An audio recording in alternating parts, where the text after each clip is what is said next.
Okay, so today we want to talk about something a little bit random, and that is about the Loki series in Marvel. Because it was a year ago, basically, that the TV show finished.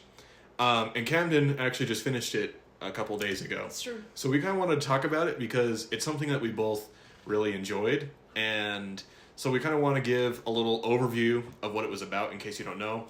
And maybe why we liked it so much, and what we kind of hope for with that kind of story in the future. Yeah. I don't remember the plot, to be honest. It was a love-hate relationship for me. I literally watched the first season, but only part of it because my roommate was like, oh, these aren't important, so we skipped a bunch.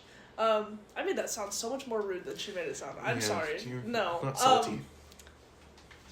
But, so I jumped around a little bit. But there were a couple episodes that I just was like, this show sucks, and I hate it, and I'm never watching it again. But then, Nathan was like, yo, season 2, you gotta get there. So I got there. And it was baller, I'm not gonna lie, those last 3 episodes, actually, the last 2 episodes were fire. The last one, mic drop, you know? Yeah. Well, if you know, you know, I guess. If you know, you know, yeah. And that's also, I guess, something, if you desperately want to watch Loki for yourself, we're gonna be talking about it, so if you don't want spoilers, then you can go listen to our first episode again. I'm just kidding. That has nothing to do with what we're going to do. I know. What you should watch is Loki. So go watch those really quick. There's 12 episodes, so that'll take you like 12 hours. Give or take. And then come back. There you go. And then watch it again. Or get an overview of it, what we hated about it, what we liked about it, and then go watch it. Exactly. Define for yourself. Yeah. And like Camden said, I think the second season is really like a huge mic drop. And the first one kind of has to build up to it. It's true. It's important. You can't really get the whole grasp of what happened in the second season without watching the first part. And I know for some people it can be a little hard to get through. There were some good episodes in the first one. Yeah, I thought it was actually really good. Yeah, there were some really good ones. I enjoyed most of them. Yeah, no, they were. So, for those that don't know, Loki is basically said to be from the Avengers, and it's like an alternate, like a variant of Loki, they call him, because he's from this other kind of timeline. And so it can kind of get confusing, but that's basically who he is. So Loki was really evil. He was trying to take over the planet, as one does, and was using aliens and stuff like that. And anyway, so he gets arrested by what they call the TVA, and they take him in and are like, hey, you did stuff that you were not supposed to. And what does TVA stand for again? Time Variant Authority, I think. Thank you. Is what it is. Just for those who don't know. Yes. Because I didn't, obviously. And so, basically, they take him in, and he's going to be arrested for the stuff that he did that he wasn't supposed to, because it changed how time was going to flow. And I'm trying to remember. I think, basically after that, he discovers that this whole association or authority, that's the word, is kind of like corrupted, and it's not what people think it is. So he tries to take it down. And this is with Loki and a guy named Mobius, who was played by Owen Wilson. It was pretty cool, actually. Homie, he's a good one. Great actor, especially in this series. Tom Hiddleston did a great job as well, as he does when he's playing Loki. Yeah. He had to play a lot of different versions of himself, kind of. I mean, there were other versions played by other people, but I feel like there were a couple of different versions of himself that he did a good job, like, switching characters for. Yeah. Yeah, and that's something that, like, later in the season, we meet this other character named Sylvie, which is supposed to be a female variant of Loki. And so they both have kind of the same powers, and then they're kind of the same person, but kind of not. And so...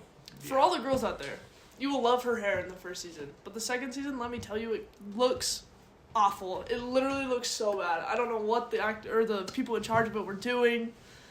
It looks like she has a mullet and bangs, and I just cannot. But the first season, her hair is amazing, so hold on to that while you can. And for the guys, the show's amazing. You should just watch it. For the people who actually it has do Tom not care Hiddleston about in it, That's true. and Owen Wilson. They both did a really good job, as Camden said. The cast was really good, Yeah.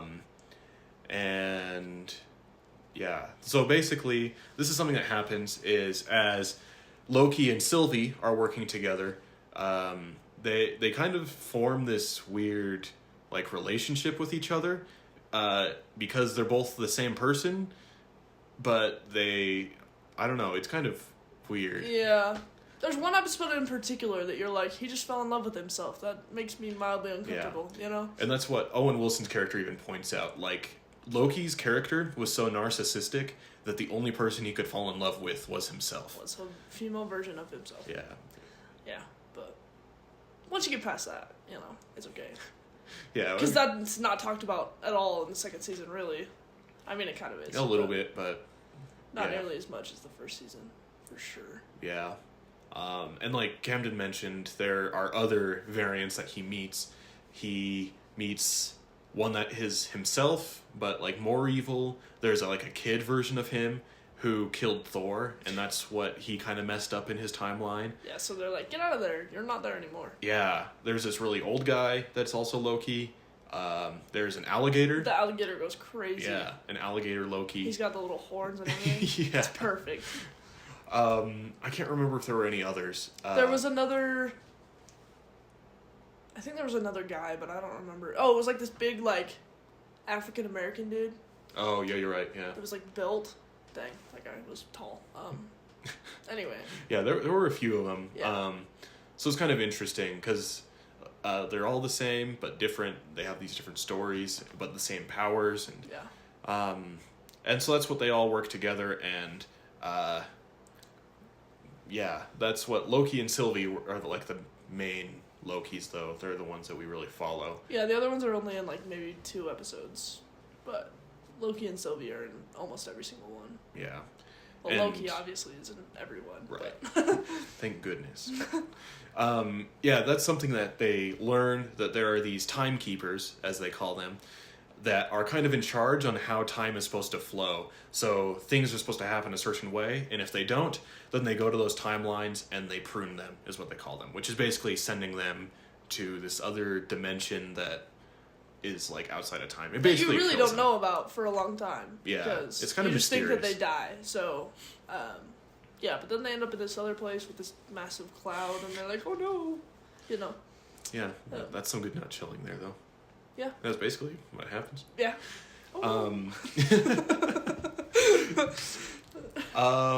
Yeah, so that's what they have to deal with, all of that, and then they learn that the timekeepers aren't actually real. They're just these robots that are being run by someone else. And even the people who work there don't know. yeah, they've all kind of been like brainwashed Yeah. in a way. Like their memories have been wiped and they just work for the TVA, and so they just do whatever the timekeeper said. So then like Loki and Sylvie discover that they're just these androids, and so they go to find like who's actually in charge. Sylvie's a little aggressive. Can we just take a minute to say that? It is true. Because she just like, bro, she saw those timekeepers and she was like, ha! Cuts off its head, you know? Like, that was a little aggressive there, man. But, I mean, she's got passion because she was taken from her family, so she... Yeah, small price to pay for passion, I guess, is just being unnecessarily violent. She's passionate. I don't know. We can all take a page out of her book. If you want to be more passionate, go... You don't have to be violent. That's not Go what I'm hurt saying. somebody. That's not what I'm saying. Go play Halo or Assassin's Creed or something. That's you know? exactly, yeah. Go play a violent video. Assassin's Creed is baller. Anyway, that's a whole nother story that I will not get into. But Black Flag is the best one. Now I'm done getting into it. Yeah. Anyway, back to the plot of Loki. Yeah. Let's see. So Then after they- that... Yeah, so after they find the timekeeper robots, they go to the place with the big cloud, and then they eventually get out, and they find He Who Remains, which is such an interesting name, actually. Yeah. Because, like, he basically... He names himself He Who Remains, but it's basically saying, like, I'm the last one standing, like... Because he lives at the end of time. Like, he's the one who's been dictating everything that's been happening. And there's other variants of him named Kang the Conqueror and things like that. And they're like super evil. Yeah, they show up in other Marvel areas. Like they were in Ant-Man and something else I don't remember. But so they've kind of shown up, and basically he calls himself He Who Remains to sort of remain anonymous to those guys and then also take care of them. Because if he's not there, then the other Kangs will come out and start a big war. So that's kind of what he thinks. He's doing something good, but he's actually not letting people have free choice.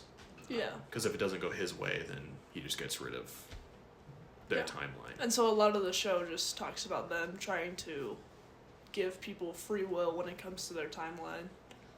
And yeah, and they have this idea that's kind of confusing. They call it the sacred timeline, which is like basically what we've known as the MCU this whole time, where all of these other movies are actually taking place. And so that's really what's supposed to be happening. And then there are these branch offs, or like the variants and stuff. And that's where they say like Tobey Maguire's Spider-Man and Andrew Garfield's Spider-Man are and stuff like that. That's where they all came together. Yeah, those other kind of movies. Like they're kind of in the same place, but not really. So it makes it all super confusing. Or like the X-Men movies and stuff like that are all... I don't know. It gets a lot. But basically they call the sacred timeline where like Iron Man and the Avengers and Guardians of the Galaxy are and things like that. All that stuff that you know is the basic MCU. Yeah. Well, that's basically like the first season. Yeah. Like they ultimately have the choice of if they let He Who Remains live, then things will just keep going as they have been, and the universe will be protected from this multiversal war, or they can kill him and let everyone have free choice with that kind of risk. Yeah. And that's kind of how they leave the first season, right? Yeah, no. Because the finale of the first season, Sylvie kills him. And then the new season starts when they're in like this new world without him, basically. Yeah. Because, yeah, that's basically how it is. Because, like, from the second season, then, we see Loki. He is suddenly in this world telling everyone that there was this guy named He Who Remains, and it was, like, really scary and things like that. He's obviously pretty shook, but no one knows what he's talking about because he's in this, like, other timeline. And nobody really knows who he is at that point. Yeah. Is that one? And that's when we kind of see him do that time slipping stuff. Yeah, time slipping. That's crazy. Yeah, there were some good comedic parts from that. Good old Owen Wilson. Looks painful, right? Anyway, no, it's a good one. Time slipping is basically like he's just going from one reality to the other in the timelines. So, one reality knows who he is and like what he's doing, and the other one doesn't really know who he is, and so he just keeps slipping back and forth between those times, and he doesn't really know how to control it or how to stop it. So yeah, it's kind of like this violent looking thing where he just like suddenly apparates kind of a thing. His body's kind of being like ripped apart. Yeah, and put back together. He's like going to the past and the future, and can't really stay in the same place. So that's kind of the first couple episodes, maybe just the first one. I think that's the first episode talks about that. They meet this guy named Ouroboros, or OB. OB. I can't remember the actor's name, but he was in a few things. Like he was in the first Indiana Jones, right? Yeah. In that movie, Everything Everywhere All at Once, and stuff like that. He's a good actor. He's comedic in this one. Yeah, he's a really funny character, and he's really smart, really funny. Basically wrote the whole guide to the TVA. Yeah. So he's like kind of a big brain, but works in the basement all alone. He's kind of like one of those kids that you meet that's like really book smart, always gets A's, maybe valedictorian, but he literally knows nothing when he gets outside. Like, you could ask him a simple like social question, and he would be like, "What are you talking about?" What do you feel like? I feel like you know this person. Like you're describing. No. Is this Garrick? Is that who you're talking about? No. Garrick is social sometimes. Yeah. Okay. Garrick is my brother, for those who don't know. Yeah, valedictorian, really smart. And oh, he was salutatorian. Oh, sorry. The valedictorian was Grayson. Okay. Sorry, he was first loser rather than second best. But he did say, I would rather be salutatorian and have a social life than be valedictorian. Like, our reality. Oh, so Trayson is like... no, that's what you're saying. I don't know Trayson, but... No, I just feel like there's that people that we know, you know? Those type of people you just know. That you're like, you're a genius and so stupid at the same time. You know? Book smart, but not street smart. Interesting. Okay. No, Obi's funny. Yeah, that's basically OB, though. Yeah. Like, he's a really funny guy, pretty genuine. And they basically come to him with this problem. They're like, Loki keeps slipping up all over the place, but we really need him to be able to figure this all out. And so his idea is they like extract him from the timeline. It's like really weird. You kind of just have to see it to understand, but... Yeah. Basically, he just like prunes all the other versions of him in the other timelines, which is weird, but... Yeah, it's kind of weird. And then it like rips him out, and then he's like all cured of it. He doesn't have to worry about it, and so he goes along his merry way. And then they meet the guy named Brad Wolf, which that's like his timeline name. His name is really like X5. X5, like that. yeah, he works for the TVA as Yeah. X5, and then there's X15 who's been helping him this whole time. Is it 15? I think it's B15. B15. Maybe. I don't remember. Yeah, it's all B15. these numbers. Yeah. But basically his job was to go out and prune those timelines that had gotten off track. And we learned that he was like in cahoots with some other people to try to to get rid of a bunch of timelines, because I guess we haven't mentioned this. This is what's happening is since they killed He Who Remains, all of the timelines are going crazy because none of them are being pruned anymore. So there's just a lot of them going Yeah, everywhere. and there's so many that all this chaos is happening. Like the TVA wasn't meant to handle this many timelines happening at the same time. Yeah. And so X5 or Brad as we can call him, he's in this big plan to go prune a bunch of them so that they can keep going and it doesn't damage the facility and stuff. But other people don't want it to happen because they're killing billions of people. Yeah. And so that's kind of what they just keep. Yeah, basically the two sides here are, we need to get this under control so that it's not crazy, and in order to do that we have to prune these timelines, versus you're taking all those people away from their homes, you're killing all these people, we need to keep them safe, and they're trying to find a balance there, but not really because they're not working together. Yeah. And that's kind of an interesting ethical dilemma, because I don't think any one person is right. No. Because that's what some of them are saying is like, if there's so many happening, the whole system's gonna like basically blow up, and then there'll be nothing. Yeah. And then the other people are saying, well, that's taking away people's free choice. Like, we need to let them have choices. And this is where Sylvie's passion comes back in. She gets like really aggressive, and she's like, nobody else is right. It's all about me. I am the right way. You should only do it my way. Yeah. So she gets kind of annoying, but also she just works at McDonald's now. So. Right, yeah, because at this point, Sylvie, after she kills He Who Remains, just decides, I'm going to go live my life on the timeline, and I'm going to go work at McDonald's. And so Brad was also sent to go find her, figured out where she was, and then didn't really do anything about it. He just kind of like went and started making movies because he decided he wanted to be a movie star. So right, yeah, like he just that's kind of what these people want, is just a normal life basically, because they are either these variants that have been on the run, or they've been working for the TVA and haven't really ever had a life that they had knew. all their memories of their life erased. Except for B15, who kind of got her memories back when she interacted with Sylvie. Yeah. And so she's on their side because she's like, well, I really missed out on all these opportunities in my life that I could have had. And it's kind of interesting, like, at the TVA, time doesn't really pass, so people kind of stay the same. They only age if they leave, basically. Yeah. And so they've been working there for hundreds and thousands of years sometimes. And they don't even know what life they had on the timeline. Yeah. And that character Mobius, he kind of says, I would rather not know, because if it's something good, then I don't want to know what I missed out on. And if it's something bad, then that's easy. Like, I know this is better what I want. And then we learn later in the series that he actually like has his own family on the timeline, and he has a couple business. of kids and a business and things like that. Yeah, he's got his own home. He's got, I don't know, yeah.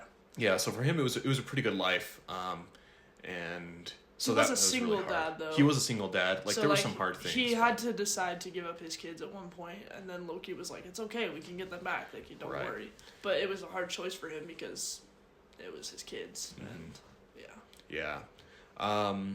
And so that's basically Let's see. After that was the first couple episodes. Right. Yeah, that was the first few. But then one of them's called Breaking Brad, which I think is really funny. That was a great episode. That's basically where they find out what their plan was to go and prune all of them.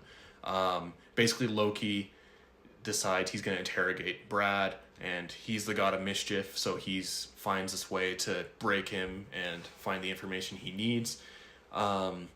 It's kind of just a interesting episode. It was kind of just a trick, though. He wasn't actually going to hurt him, but right. Brad didn't know that because it's Loki, so who's going to trust Loki? You know? Right, exactly. And then I think the next episode has to do with Renslayer is this lady. Yeah. She was in charge of the TVA. She basically answered to the timekeepers. And she's kind of corrupt now, and she's just off on her own. And she was tasked with going to find a variant of He Who Remains as a kid and just drop a TVA handbook in his window. So basically he would find this handbook and be inspired to become this scientist that would eventually become He Who Remains himself. It's kind of deep. Yeah, and so her and Miss Minutes, who is a cartoon clock that gets really annoying. That's exactly how it sounds. Yeah, cartoon clock, Miss Minutes. She was created by He Who Remains, and so her and Renslayer team up to get the kid back to where he was supposed to be. And then they go into the future a little bit, where he's finally like showing off his creation to just people in the community. It's called the Loom, right? Mm-hmm, yeah. Which is basically the thing that keeps the time strands in place and keeps them from going too crazy. But it's just a prototype, and it like blows up its own thing. Yeah, and I think the idea wasn't for time itself. Like, I think he had the idea for using it for electricity or something to help with that. Yeah. And this guy's name was Victor Timely. That's like the variant's name. Yeah. And so he was like an inventor and did all of that. And was really bad at it, actually. Yeah. Like a bunch of people were mad at him because they're like, my invention doesn't work anymore. He's like, oh, my bad, it was just a prototype. Yeah. You know? But anyway, they take him back after more fighting between Sylvie and Loki because Sylvie wants to just kill him again. Yeah, Sylvie's gonna Sylvie. Yeah. They take him back to the TVA to try to fix their problem with the overflowing amount of branches of the timeline, and it doesn't really work. Yeah. They try to make it work, and it doesn't. Right. But then Loki kind of goes around, and everybody's forgotten who he is, so he just kind of goes around to different timelines, again, time-slipping, but uncontrollably, and tries to get everybody to kind of team up to help fix the TVA. Yeah. And that's something I thought was super interesting when I first saw the show, was they have this huge build-up for like 4 episodes about finding Victor Timely in order to save the sacred timeline. And then they get him in there, it looks like it's all going to go well. And then, boom. Yeah, he goes down. Their idea is we're going to launch this prototype that he has into the Loom to make it bigger so that it can account for more of the timelines. Yeah. And they need Victor Timely because they were locked out of the system and they needed like his authentication. Yeah. But he was dead, so they went to go find this variant. Anyway, then Victor Timely goes to run out to fix it, and he kind of just turns into spaghetti, as they call it. Yeah, because there's so much radiation. Yeah, there's going like on. so much build up for this moment. It's like 4 episodes worth, and then all of a sudden, boom, he's just got like and immediately. that's like the very end of the episode, and everyone's like, that didn't work how we thought it was gonna work. And for me, when I first saw that, I was kind of blown away. I was like, oh my goodness. And I had to wait a whole week to figure out what happened next. And here Camden could just go to the next one. I'm like, next episode, let's go. And she knows there are 2 more episodes, so she's good. fine. Yeah, that episode was really good. That's when it started to really pick up and kind of become really, really interesting. Even though the other ones were interesting, this one was like, dang, this is really grabbing my attention a lot more. Let's see. And then episode 5 had to do with him. He started time slipping again. Like he started time slipping, and so he's trying to gather all these people. And then he finds OB, and OB's like just this writer somewhere. And he's like, I have no idea what you're talking about, but hypothetically, what if we just got you to control your time slipping? And then you could just kind of like figure it all out and get it all together, you know? Mm-hmm. And he's like, well, how would you do that? He's like, I don't know. Yeah. Because that's something Loki, he had been time slipping around to random places. So he saw Mobius owned this like jet ski store kind of a thing. So he was a salesman, and that's where we find out he has his family and a couple of kids and stuff. Then he meets Casey, who's a scientist that they have on the team. He was in Alcatraz and was escaping he's like with escaping other people. with some dudes. He's like, you gotta find your own ride back. This guy's like, I'm just here to help you, man. And their names are all different, so every name he calls them is just like, right. What are you talking about? And they don't know what's happening because they're on this timeline. Then they don't know who Loki is or the TVA. Right. So there's normal people, basically. Yeah. B-15 was like a doctor. Yeah, B-15 was a doctor. Sylvie went back to McDonald's. But she still remembered. Yeah. She still remembered, so that was kind of nice. But basically, Obi's idea was if we bring all these people together, then we'll be able to come back to the TVA and figure stuff out. Yeah. It's kind of confusing because the TVA basically blew up. It was done with, and all these timelines are just starting to die. But Loki is able to like time travel and time slip, so he's able to go to the TVA before that all happened, and it's like kind of weird.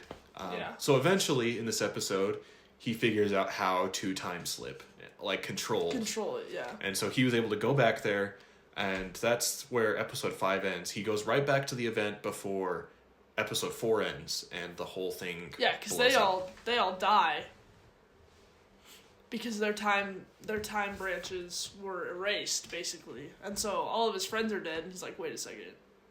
This isn't how this is supposed to work. So he's like, what if I just go back and try again and try to fix what they did the first time so that Victor Timely doesn't just like die immediately, you know? Yeah. So then that one ends, and then we start episode 6, which is it's cinematic really masterpiece. good. Yeah. It's beautiful. I love that episode. I think this episode like should have been part of a movie or something, because seeing that in like Honestly, the theater would have been crazy. Some of the best stuff that Marvel has done in the last 5 to 10 years. Right. Yeah. Easily. It was really good. Easily. And it kind of starts off like what Camden said. His idea is, well, let's just do this faster. If we get Victor Timely out there fast enough, then he'll be able to make the loom bigger before the whole thing explodes. Yeah. And so he keeps looping time, basically, and it's like explaining things faster. He's going just to do basically Gathering the whole people past season faster than he had done it before. Yeah. And he eventually just tries to figure out the engineering himself because he's like, I'm sick of trying to explain this to you guys when you don't believe me. Yeah, I'm just going to figure out all the engineering myself so I can just fix it for you. Yeah.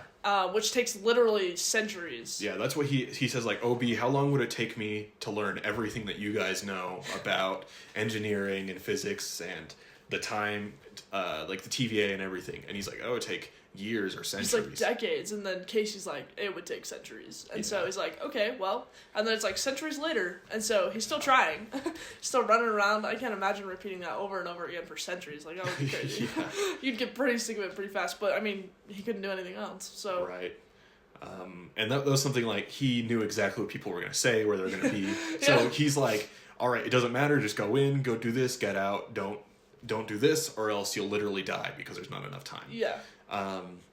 And they end up doing it. The plan succeeds, and Victor Timely comes back, and they find out that it wasn't enough. The whole thing, there's just too many branches, because they say there becomes an infinite number, and you just can't account. And it can't keep up with that for how much timelines. it's changing. So then it gets good. Yes. You know, it gets really good. Because that's the part where he then goes way back in time to the end of the first season to talk to He Who Remains again.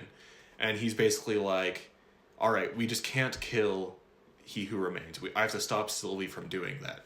And she basically says then, like, okay, you're going to have to kill me because I want to do this. It's this passion that Camden's talking about.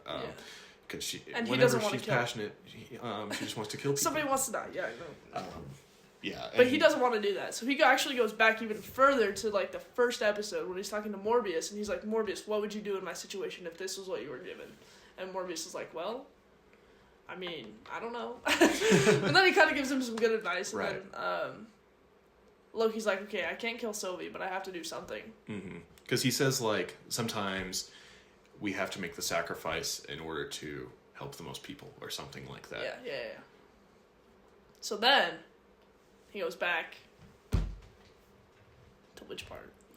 Does he just go straight back to the... He just goes back to, with Sylvie, basically, and He Who Remains. And He Who Remains. Yeah, because he's there, and he talks to He Who Remains for a little bit. Yeah. Because He Who Remains knows that he can time slip, and... Right. He figures out how to, like, freeze time, which is crazy. Yeah, it's, like, kind of There's weird. A lot of stuff you gotta, like, forget about everything you've learned about science in order to enjoy the show. Like, like, you just can't think about anything scientifically. It's just like, okay, this is how it is. Because otherwise you'll be like, what the heck is happening? That doesn't even make any sense. Yeah. Because that's what He Who Remains is basically like, yeah, you made the mistake. Like, I already knew this was going to happen. Because he said, basically when he died, his last words were, see you soon. And he was just like, what does that mean? And then you learn in the end of the next season, it's because he's going to go back, and He Who Remains says, well, you need to let me live. And if you're going to do that, you have to kill Sylvie. Yeah. That's the only way it'll happen. Because he's aware of everything. He knows what Loki's been doing in the past to come back. And he knows a lot for absolutely no reason. Yeah. It's like, bro knows everything. Right. Yeah, so Loki's like, all right, I know what I have to do. And he goes back to when the loom is about to explode. Yep. Forgets all the centuries of things he's been doing. He's like, that was a waste of time, but I know what I need to do now. And he just goes, instead of Victor, to the timeline, or to the loom. And Morbius and Sylvie are like, what are you doing, dude? Like, and he's like, what? I'm a god of mischief. I gotta do something. Yeah, and that's actually a really good callback. I don't know if you caught the scene where he says something like, I know who I am. I know what kind of god I'm supposed to be for you, for all of us. Because that's a callback to the first Thor movie where he appeared in like 2011 or something. Dang. And that's what Loki says to Odin. He's like, I'm doing this for you, for all of us. Like, I'm trying to rule like you want me to. And he kind of gets beaten down for that. And then so after all of these years of like learning, like Loki's made this full circle, and it becomes this really like good moment. Tender. Yeah. No, it's good. Anyway, so then he starts running out there, and they're like, dude, what are you doing? Like, we had a plan. And he's like, well, it's not going to work, so don't try that. Trust me, I know, it's not going to work. Yeah. So then he basically just, what does he do? Like, grab the timelines and just, like, start? Yeah. Because that was something else Mobius said was, sometimes we need to destroy what's already there to make something better. Because Mobius shared a story about him having to go to this, to kill this variant on Earth who was going to end up killing thousands of people. Yeah. And it ended up being like this little kid. And he was like, for the first time, I had to like make that decision. I was like, am I really going to do this? And he decided not to, but this other person had to like step in and like do what was right, because like in quotes. Ended up like thousands of people were going to be killed. Like 6,000 people were going to be killed, I think they said. And then some even died before the other person came in and killed. Yeah, and that's what he says, like, so sometimes we just need to do, like, go against what we think is right and do, like, or what others say is right to do what we think is right, I guess. We have to destroy what's there to make something better. And so that's what inspires him to do, like, that next moment at the end. Just, that scene. He's got these little, like, moccasins on. Yeah. Loafers. They're loafers. Right. And that's what he's like, okay, well, I'm going to destroy the loom. So he just rips the whole thing apart with crazy magic, and that's like what Camden said. Green. Yeah, like he just starts grabbing like the strands of time itself. Like the timeline is represented by these kind of ropes kind of things. Yeah. And so he grabs all of these things and... Look, he grabs all these strands and goes and he like sits on the throne. He's got like his massive horns back. And he just kind of sits there, you know. Yeah. And then it shows Morbius like going back to his house. Yeah.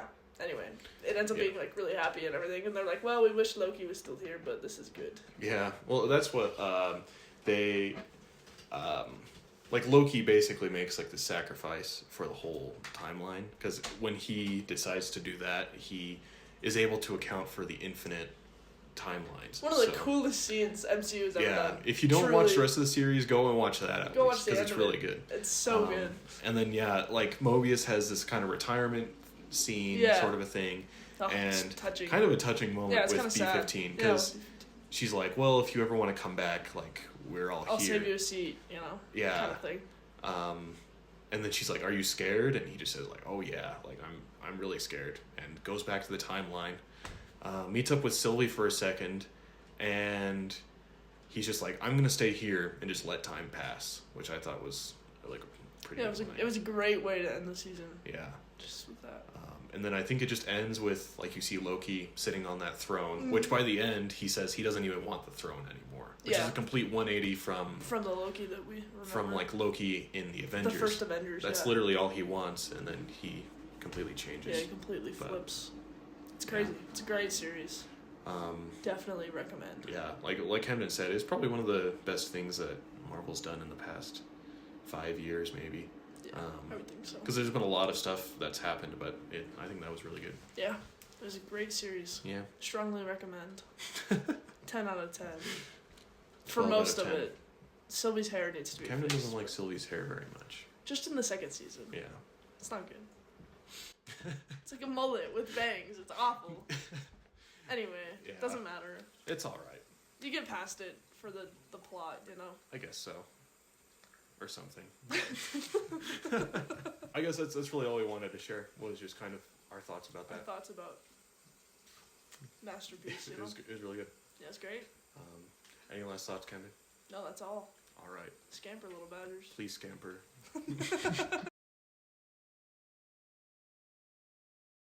I hate myself. That's so mean. It's okay. Someday I'll love myself. I hope self-love. I hope Hashtag self-love. Don't do that. Hashtag little badgers instead. Then people can find us. Badgers. Thank you. Lil. L-I-L. With an apostrophe. With an apostrophe. Thank you. Yeah, it's important.